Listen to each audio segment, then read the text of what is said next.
ট্যাঞ্জিয়ারে পৌঁছে আমাদের হোমস্টেতে check in করার পরে প্রথমে ভেবেছিলাম একটা লম্বা সফর একটু জিরোবো, কিন্তু বিশ্বাস করো মন তা চাইল না। কোনো রকম একটু ফ্রেশ হয়ে বেরিয়ে পড়লাম। এখন যেখানটায় দাঁড়িয়ে আছি সেটা একটা ফোডিয়াম লেভেলই বলা যায়। আর দেখো শিল্পী বন্ধু কি সুন্দর কত রকমভাবে আনন্দ দিচ্ছেন আমাদের। আমিও এই আনন্দেই সামিল হলাম, এই আর কি। কিছু পারি আর না পারি একটু হাত পাটা নাড়ানোই যেতে পারে, এক প্রকার ব্যায়াম। তবে এত হাওয়া যে আমার চুল থেকে ওড়না কোনোটাই আমার কথা শুনছিল না, মানে একেবারেই ম্যানেজেবল ছিল না। তবে তার মধ্যে থেকে শিল্পী বন্ধুর সঙ্গে একটু আনন্দ করে বেশ সময়টা কেটে গেল।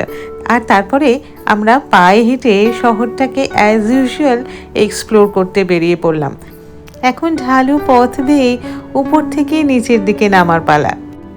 বন্দর শহর এবং একটি গুরুত্বপূর্ণ বাণিজ্যিক কেন্দ্র হওয়ার দরুন এর সড়ক ব্যবস্থা, রেল ব্যবস্থা কিন্তু অত্যন্ত উন্নত এবং এখানে একটি আন্তর্জাতিক মানের বিমানবন্দরও আছে। সুতরাং মোটের উপরে যোগাযোগ ব্যবস্থা কিন্তু অত্যন্ত উন্নত এবং তাৎপর্যপূর্ণ।